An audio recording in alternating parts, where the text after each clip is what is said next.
안녕하세요. 스위스올 팟캐스트 강우성입니다. 미네소타와 댈러스의 서부 컨퍼런스 파이널 4차전 리뷰해보도록 하겠습니다. 일단은 지난 3차전에서 부상당한 데릭 라이블리가 결장을 했는데, 데릭 라이블리가 제 생각엔 아마도 댈러스에서 한 세 번째로 가장 중요한 플레이어거든요. 근데 이런 선수가 결장을 했지만 오늘은 데릭 라이블리의 결장 때문에 졌다기보다 미네소타가 진짜 잘했습니다.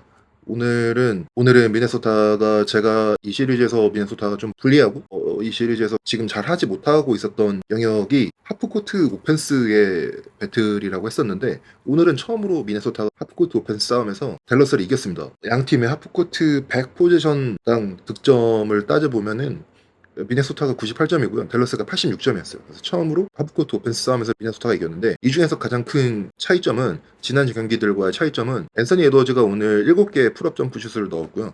카이리 어빙과 루카가 합쳐서 6개의 점프슛을 넣었습니다. 이미 앤서니 에드워즈가 지난 경기들보다 오늘 슈팅이 훨씬 좋았고요. 여기에 또 카렌서니 타운스도 혼자 풀업 슈팅 4개를 더 넣었기 때문에 슈팅 싸움에서 미네소타가 좀 많이 앞서면서 그래서 하프코트 오펜스에서 위력적이었던 모습이었던 것 같아요. 게다가 오늘 또 경기에서 또 인상적이었던 거는, 앤서니 에드워즈가 클러치 상황에서 처음으로 루카보다 더 잘했던 것 같아요. 그래서 이 시리즈 처음으로 앤서니 에드워즈가 슈팅도 잘 넣고 카렌서니 타운스도 잘했고, 게다가 이 시리즈에서 처음으로 앤서니 에드워즈가 클러치에서도 루카보다 더 잘 플레이함으로써 여기서 굉장히 큰 점수를 가져갔고, 리바운드 배틀도 잘했고 오늘 페인트 득점 배틀도 이겼습니다. 미네소타가 오늘은 여러 면에서 댈러스보다 잘했고, 오늘은 확실히 더 이길 자격이 있는 팀이었던 것 같아요. 그래서 좀 경기를 좀 들여다보면요, 오늘 뭐 가장 눈에 띄는 거는 매치업 조정 이야기가 있죠. 미네소타가 제이드 맥다니엘스를 카이리 어빙한테 붙이고 루카한테 앤서니 에드워즈를 붙였거든요. 그래서 이게 전 되게 재밌었는데, 앤서니 에드워즈가 뭐 제가 이 분석하면서 몇 번 얘기했듯이 수비에서의 단점이 좀 있거든요. 집중력이 좀 일관적이지 않아요. 특히 오프볼 디펜스를 할 때도 그게 엄청 드러나는데, 온볼 디펜스 할 때도 좀 집중력이 왔다 갔다 하거든요. 어떤 포지션에서는 굉장히 스크린 내비게이션 잘하고 막 잘 붙어있고 하는데, 어떤 포지션은 또 그렇지 않고, 그리고 일관성이 좀 없고 왔다 갔다 하는 선수거든요. 이 시리즈에서 카이리 어빙이 좀 큰 활약을 초반에 하고 있는 이유는, 앤서니 에드워즈가 좀 집중력이 좀 많이 떨어진다는 것이 있고, 그거를 되게 공략하는 장면이 많았기 때문에 카이리 어빙이 좀 활약을 했던 것 같은데, 오늘은 일리미네이션 게임이라고 하잖아요. 여기서 미네소타가 지면 탈락이잖아요. 그래서 그런지 앤서니 에드워즈가 집중력이 좀 올라갔거든요. 오늘 루카를 상대로 이 시리즈에서 최고의 수비 퍼포먼스를 보여주면서, 루카와의 매치업에서는 앤서니 에드워즈가 조금 더 괜찮아 보여요. 좀 더 힘도 좋고, 루카가 볼 스크린 이용해서 공격을 할 때 순간적으로 스피드가 더 빠르기 때문에 잠깐 스크린 통해서 뒤쳐져도 앤서니 에드워즈가 확실히 그 리커버하는 스피드가 빠르고, 그래서 좀 매치업이 나쁘지는 않은 것 같아요. 반면에 또 제이드 맥다니엘스는 앤서니 에드워즈랑 좀 완전히 다른 타입의 선수죠. 이 선수는 수비 스페셜리스트고, 공격에서 자기를 위해서 공격 플레이를 하나도 안 그려줘도 괜찮은 선수예요. 수비를 위해서 나온 선수인데, 그래서 앤서니 에드워즈와는 다르게 48분 동안 완전히 수비에서만 집중력을 갖고 온볼, 오프볼 상황 모두 수비를 할 수 있는 전문적인 수비 플레이어거든요. 게다가 카이리 어빙에 비해서 엄청 더 키도 크고 긴 팔다리 이용해서 좀 어빙한테 좀 더 부담을 더 줄 수 있는 플레이어 같아요.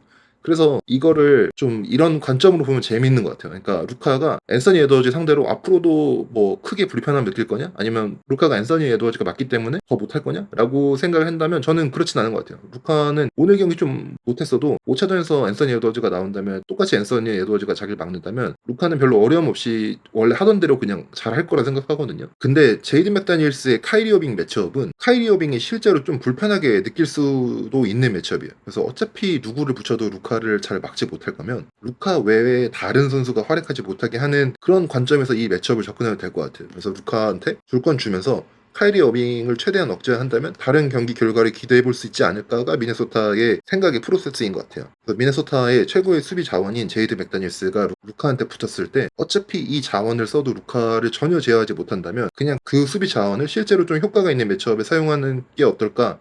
라는 게 이 방법의 관점인 것 같아요. 그래서 저는 이 시리즈가 좀 진행을 해도 이 매치업대로 갈 가능성이 있지 않나라고 좀 봅니다. 그리고 오늘 미네소타 잘했으니까 미네소타의 선수들에 대한 얘기 좀 하면요, 저는 오늘 제일 먼저 잘했다고 말해주고 싶은 선수는 카렌서니 타운스예요. 지금 지난 경기에서 카렌서니 타운스가 엄청 못해가지고 비난도 엄청 많이 받고, 지금 미국에서는 왜 카렌서니 타운스가 NBA에서 가장 짜증나는 선수인지라는 뭐 이런 기사도 나올 정도로, 지금 카렌서니 타운스에 대한 단순 농구뿐만 아니라 굉장히 여러 가지 뭐 비난을 하는 내용이 되게 많거든요. 근데 그런 상황에서 오늘은 굉장히 카렌서니 타운스가 바운스백하는 퍼포먼스를 보여줬고요. 특히 오늘은 경기 시작하자마자 PJ 워싱턴 상대로 리머텍도 하고 그러니까 완전히 인사이드에서 공격을 좀 하려는 모습을 보여주면서 경기 초반부터 아예 톤을 좀 세팅을 잘했고요. 후반이 될 때까지 3점 슛은 시도도 안 했거든요. 근데 좀 이제 카렌서니 타운스의 전매 특허죠. 경기 내내 파울 트러블에 시달려서 좀 출전 시간이 길진 않았어요. 역시 좀 전형적인 카렌서니 타운스의 멍청한 파울들을 좀 많이 해서 파울 트러블로 인해서 좀 출전 시간이 적었음에도 굉장히 효율적인 모습으로 빅샷도 많이 넣어줬고요. 근데 이 카렌서니 타운스가 굉장히 중요한 게 미네소타는 이 카렌서니 타운스의 활약 특히 슈팅이 필요합니다. 카렌서니 타운스가 골대 밑으로 가면 많은 림 프로텍터들을 만나게 되거든요. 댈러스의 수비 스킴 때문에.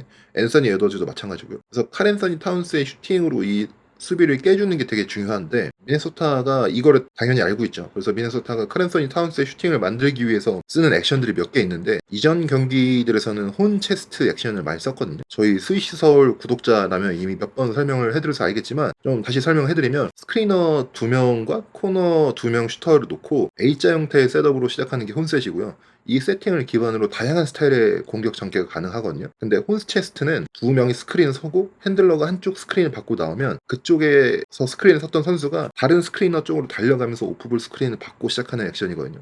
1, 2차전에서는 이런 식으로 카렌서니 타운스 슈팅이나 제가 여기 영상에 넣은 거는 슈팅이 아니라 돌파한 다음에 고베어한테 라패스를 했지만 이 액션을 통해서 이전 경기들에서는 카렌서니 타운스의 슈팅을 많이 이끌어냈어요. 또 자주 사용했던 액션이 오클라호마입니다. 오클라호마도 역시 설명한 적 있지만 오클라호마는 뭐 더블 드래그 스크린, 뭐 스태거드 스크린이라고 불리는데 이 두 명의 스크린 연속으로 받고 볼 핸들러가 지나가면서 첫 번째 스크리너가 다시 두 번째 스크리너의 수비수를 스크린 걸어주고 3점 라인으로 이제 팝업하면서 공을 받고 3점을 던지는 게 오클라호마 액션이거든요. 이 액션이 뭐 덴버전에도 많이 썼고요. 지금 1, 2차전에서는 나즈리드나 카렌서니 타운스한테 사용하기 위해서 이 액션을 많이 쓰고 있거든요. 그리고 뭐 이 액션은 굉장히 많은 팀들이 쓴 액션이에요. 특히 뭐 이번 플레이오프에서 미러키 벅스랑 인디애나 경기에서 그 크리스 미들턴이 막 미친 듯하게 슛 마지막에 넣으면서 연장전까지 간 경기 있잖아요. 그 경기에서도 첫 번째 연장 갈 때 오클라호마 액션을 썼거든요. 그래서 어쨌든 이런 액션으로 카렌서니 타운스한테 많이 슈팅을 주고 있고 근데 오늘 재밌었던 게 4쿼터 2분 20초 정도 남았을 때 카렌서니 타운스가 오늘 슈팅이 좀 좋았기 때문에 이 오클라호마 액션을 또 카렌서니 타운스 슈팅을 위해서 사용을 했습니다. 이때 점수차가 6점이고 경기 시간이 얼마 안 남았기 때문에 굉장히 중요한 포지션이었는데 카렌서니 타운스와 루디 고베어가 일단 더블 드래그 스크린을 한 다음에 그 다음에 고베어가 카렌서니 타운스 수비수를 스크린 걸어줘야 이 오클라호마 액션이 완성이 되는데 고베어가 여기서 약간 스크린이 잘 안 될 것 같았는지 그냥 슬립을 해서 골 밑으로 들어가 버립니다. 근데 이때 벤치 잘 보시면은 크리스 핀치 감독이랑 마이카노리 코치가 둘 다 이게 뭐 하는 거야 라는 이 리액션을 보여주는데 결국에 이 포지션에서 카렌서니 타운스가 핸드오프 받고 슛을 쏘다가 블락을 당하거든요. 되게 웃겼어요. 근데 어쨌든 중요한 거는 미네소타가 카렌서니 타운스의 슈팅이 중요하다는 걸 알고 계속해서 카렌서니 타운스의 슈팅을 위해서 플레이를 시도하고 있다는 점이에요. 그래서 다음 경기에서 이기려면 이런 액션을 시도하는 것뿐만 아니라 수행할 때 실제로 잘 해야 되고요. 또 오늘 카렌서니 타운스를 사용했던 액션 중에 재밌었던 거는 폰셋에서 이어지는 스플릿 액션이었거든요. 스플릿 액션은 골든 스테이트 경기 많이 보시는 분들은 이미 다 아시는 그 액션인데 골든 스테이트가 포스트에 공을 넣어주고 공을 패스해준 선수가 슈터를 위한 오프볼 스크린을 걸어주고 슈터가 그 스크린 받고 나오면서 포스트에서 패스를 해주고 그 다음에 3점을 던지는 액션이잖아요. 근데 미네소타가 이거를 홈셋에서 하고 재밌었던 점은 이 홈셋을 시작하는 빅맨이 엘보우 지점에서 시작을 합니다. 홈셋을 보통은 요즘에 스페이싱 때문에 3점 라인 멀리서부터 시작하는데 오히려 엘보우 지점에서 하고 여기서 나와서 스플릿 액션으로 3점을 만드는 장면이 좀 되게 재밌었어요. 그래서 어쨌든 이런 액션들을 통해서 앞으로도 카렌서니 타운스의 3점을 더 만들어줘야 되고 그래야 댈러스의 안쪽 수비를 좀 바깥쪽으로 더 끌어내고 그 후부터 이제 안쪽 공략이 가능할 것 같습니다. 오늘 카렌서니 타운스뿐만 아니라 앤서니 에드워즈도 활약이 굉장했거든요. 앤서니 에드워즈도 역시 지난 경기보다 훨씬 잘하면서 바운스백 게임을 가져갔습니다. 오늘 루카에 대한 수비도 좋았고 이번 경기에서 피킬롤에 이은 풀업 슈팅을 많이 성공시키면서 댈러스의 수비를 어렵게 했어요. 제가 프리뷰 때도 얘기했던 것처럼 댈러스의 드랍 커버리지와 이 페인트 안에 들어오는 상대를 막는 수비 스킴상 미드레인지가 많이 비기 때문에 여기서 미드레인지 풀업 슈팅을 넣느냐 못 넣느냐가 중요하고 그래서 특히 앤서니 에드워즈의 풀업 슈팅이 이 시리즈를 보는 관전 포인트 중 하나라고 했는데 이번 경기에서 앤서니 에드워즈가 이런 슛들을 다 넣어줬습니다. 오늘 앤서니 에드워즈가 앞서 말씀드린 것처럼 풀업 슈팅 7개를 넣어줬고 경기 후 인터뷰에서 앤서니 에드워즈가 뭐 자기가 지난 경기들에서는 슈팅을 좀 주저했는데 앞으로는 무조건 슈팅 던질 거다. 그러니까 자기는 이제 더 이상 슈팅을 주저하지 않겠다. 오늘부터 나 슈팅을 계속 던질 거다라고 했거든요. 그래서 오늘 굉장히 멋있었습니다. 특히 뭐 클러치 때 2분 정도 남았을 때 스텝스루 멋있는 스텝스루를 통해서 득점도 하고요. 특히 마지막 50초 남았을 때 굉장히 이제 경기가 이제 끝으로 가는 상황에서 침착하게 루디 고베어와 몇 번의 피켄롤을 계속 하거든요. 그러면서 원하는 공격 찬스가 나올 때까지 계속해서 루디 고베어 스크린을 통해서 워킹을 한 다음에 그 다음에 원하는 찬스가 나오니까 거기서 미드레인지 던지면서 그게 들어가면서 오늘 경기를 사실상 결정지었거든요. 오늘 클러치에서 대활약하면서 진짜 경기가 끌어지지 않고 승리할 수 있도록 앤서니 에드워즈가 활약이 좋았던 것 같습니다. 그리고 오늘 숨은 공로자는 제 생각에는 카일 앤더슨입니다. 제가 프리뷰에서도 카일 앤더슨이 이 시리즈에서 좀 중요할 수도 있다라고 했는데 지금 확실히 루카를 잘 막는 건 카일 앤더슨이죠. 나올 때마다 수비도 루카한테 굉장히 잘해주고 있고 오늘 블락도 하나 했고요. 근데 수비에서는 물론이고 사실은 카일 앤더슨을 지금 미네소타가 사용하기가 어려운 게 공격에서 좀 마이너스가 크거든요. 근데 오늘은 카일 앤더슨이 공격에서 공이 없어도 미네소타의 공격에 얼마나 도움을 줄 수 있는지를 오늘 잘 보여준 것 같아요. 특히 3쿼터 한 1분 정도 남았을 때 보면은 앤서니 에드워즈와 카일 앤더슨이 사이드를 비워놓고 피켄롤을 한 다음에 그 후에 카일 앤더슨이 니켈 알렉산더 워커의 핀 있는 스크린을 걸어주면서 니켈 알렉산더 워커의 와이드 오픈 3점을 만들거든요. 근데 이때 플레이를 보시면은 카일 앤더슨이 계속해서 앤서니 에드워즈한테 플레이를 알려줍니다. 니켈 알렉산더 워커한테 패스해라 이런 손짓도 잘 해주고요. 경기 막판에 칼 앤서니 타운스가 코너에서 넣은 것도 보시면요. 이 포지션이 좀 웃겼는데 앤서니 에드워즈가 약간 아이솔레이션을 하려고 이제 플로우를 딱 보는데 루디 고베어가 앤서니 에드워즈의 돌파해서 들어가야 될 라인에 포스트업 자리를 잡으면서 공을 달라고 해요. 근데 사실 루디 고베어가 포스트 포지션에서 공을 잡아서 할 수 있는 게 없다는 걸 잘 알잖아요. 그러니까 앤서니 에드워즈도 거기 패스를 안 해주고 약간 나오라고 해요. 자기 돌파 라인 막지 말라고 나오라고 하면서 공격을 시작하는데 포지션 내내 카일 앤더슨이 칼 앤서니 타운스한테 이쪽으로 가라고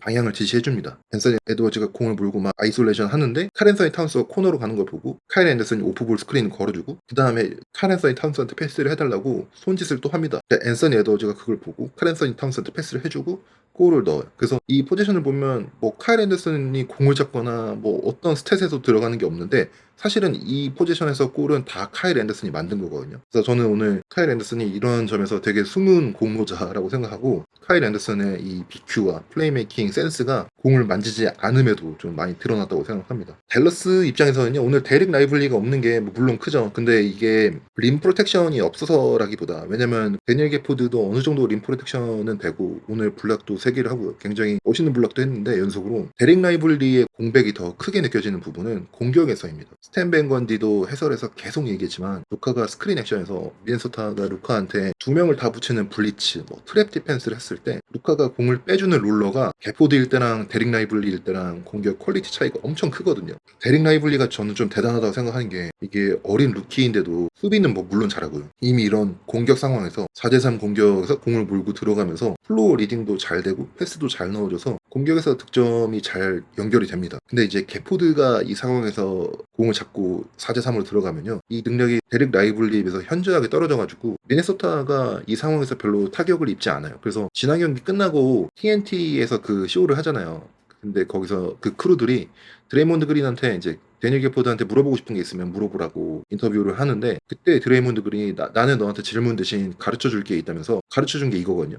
4대3 상황에서 그냥 뭐 해야 될지 모르겠으면은 그냥 가까운 프리미터 플레이어 찾아가지고 드리블 핸드오프하고 그 다음에 골대로 롤을 해라. 그러면 네가 이제 원래 잘하는 롤러의 포지션에서 공격에 나올 거라고 조언을 해줬거든요. 그러니까 드레이몬드 그린이 봤을 때 굉장히 답답했던 거죠. 게포드가 이런 상황에서 이득을 못 가져가니까. 그래서 어쨌든 저는 공격에서 라이블리의 공백이 조금 오늘 아쉬웠고 5차전에서 출전할 수 있는 가능성이 엄청 크다고 하니까 좀 기대를 해봅니다. 이제 5차전으로 가는데요. 이제 문제는 제 생각에 미네소타는 앞으로도 계속 똑같은 문제를 맞닥뜨릴 거거든요. 앤서니 에드워즈가 돌파할 때마다 여러 명이 페인트를 지키고 있는 모습을 볼 거고 앤서니 에드워즈가 스크린을 받고 들어갈 때 고베어의 피니시가 안 좋기 때문에 굉장히 앤서니 에드워즈가 패스 넣어주기를 주저하거든요. 거기서 패스를 안 넣어주는 이 문제는 똑같을 거고 그렇기 때문에 고베어를 무시하고 골밑에서 앤서니 에드워즈를 기다리고 있는 데릭 라이블리나 게포드가 계속해서 있는 것도 여전히 똑같을 거거든요. 미네소타가 뭔가 문제를 해결한 게 아니에요. 앞으로 문제는 똑같은 문제가 앞으로도 계속 있을 거고 이 문제를 넘어서서 이기려면 앤서니 에드워즈의 풀업 슈팅이나 칼 앤서니 타운스의 공격에서의 활약이 너무너무 필요합니다. 반대편에서는 루카나 카이리가 계속해서 좀 좋은 퀄리티의 슛을 만들어낼 거는 계속 똑같거든요. 좋은 퀄리티 공격을 계속할 댈러스와 싸워서 같은 문제를 계속해서 안고 있는 미네소타가 이기려면 오늘처럼 진짜 앤서니 에드워즈와 카렌서니 타운스가 슈팅으로 이겨줘야 돼. 이게 다음 경기에 또 이기고 그 다음 경기에 이기고 그 다음 경기 3번을 연속으로 해야 이 시리즈를 잡을 수 있거든요. 굉장히 어려운 일이지만 뭐 가능성이 없는 일은 아니죠. 댈러스도 최대한 빨리 시리즈를 클로즈아웃하고 빨리 보스턴전 준비해야죠. 그래서 5차전도 굉장히 재밌을 것 같고 저는 이것도 이 경기도 역시 리뷰하도록 하겠습니다. 네, 오늘도 들어주셔서 감사하고요. 저는 다음 에피소드에서 뵙겠습니다. 감사합니다.